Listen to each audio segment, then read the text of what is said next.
Hello sacred souls, welcome to the sacred circle. चलिए आज हम एक प्रश्न को समझते हैं।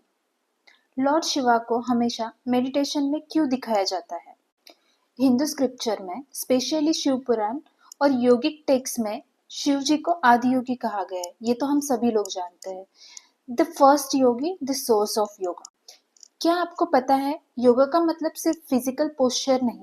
योगा का अर्थ है यूनियन, इंडिविजुअल कॉन्शियसनेस का यूनिवर्सल कॉन्शियसनेस से मिलना। शिव जी का ध्यान इस यूनियन का सिंबल है। उनका मेडिटेशन हमें बताता है क्रिएशन सस्टेन करने के लिए लाइफ में अवेयरनेस जरूरी है।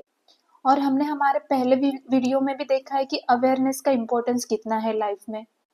साइकोलॉजिकली कश्मीर शैविज्म कहता है शिवा इज प्योर कॉन्शियसनेस, जो ऑब्जर्व करता है, जज नहीं करता। अब चलिए थोड़ा सा हम साइंस के बारे में देखते हैं। साइंस इस बात पे क्या कहता है? Neuroscience research, Harvard medical school studies जो हमें मेडिटेशन पे बताती है कि रेगुलर मेडिटेशन करने से एमिगडाला एक्टिविटी रिड्यूस करती है, प्रीफ्रंटल कॉर्टेक्स स्ट्रेंथन करती है जो डिसीजन क्लैरिटी देती है, स्ट्रेस हार्मोन कॉर्टिसोल कम करती है। यानी जो व्यक्ति सेंटर्ड होता है वो इम्पल्सिव नहीं होता। इसीलिए शिव का ध्यान इनएक्टिविटी नहीं है, वो हाईएस्ट लेवल ऑफ रेगुलेशन है। और रेगुलेशन का मतलब सिर्फ कंट्रोल नहीं, डायरेक्शन भी नहीं होता है। जब मन डिसिप्लिन्ड होता है तब एनर्जी स्कैटर्ड नहीं होती। यही योग का मूल सिद्धांत है। Inner alignment leads to outer clarity. Research यह भी बताती है कि कंसिस्टेंट मेडिटेशन से फोकस इंप्रूव होता है, इमोशनल स्टेबिलिटी बढ़ती है और long term decision making stronger होता है। तब डिसीजन प्रेशर से नहीं, क्लैरिटी से लिया जाता है।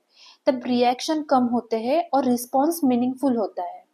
और वही इनर स्टेबिलिटी रियल कॉन्फिडेंस का फाउंडेशन बनती है।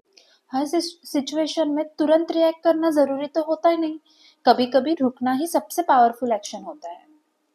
सैक्रेड सोल्स, अगर आप अपने थॉट्स को ऑब्जर्व करना सीख लेते हो ना, तो आप उनके स्लेव नहीं रहते। शिव का ध्यान में रहना हमें ये सिखाता है कि क्लैरिटी अंदर से आती है, स्टेबिलिटी अंदर से आती है, स्ट्रेंथ भी अंदर से आती है। और जब खुद के अंदर हम एक बैलेंस देखते हैं ना, तब बाहर की दुनिया भी सब हमें अलाइन लगती है। अगर ये बात आपके दिल को टच करे तो हमारे चैनल को सब्सक्राइब कीजिए, सैक्रेड सर्कल का हिस्सा बनिए। यहाँ हम क्लैरिटी की बातें करते हैं। Stay align, stay grounded.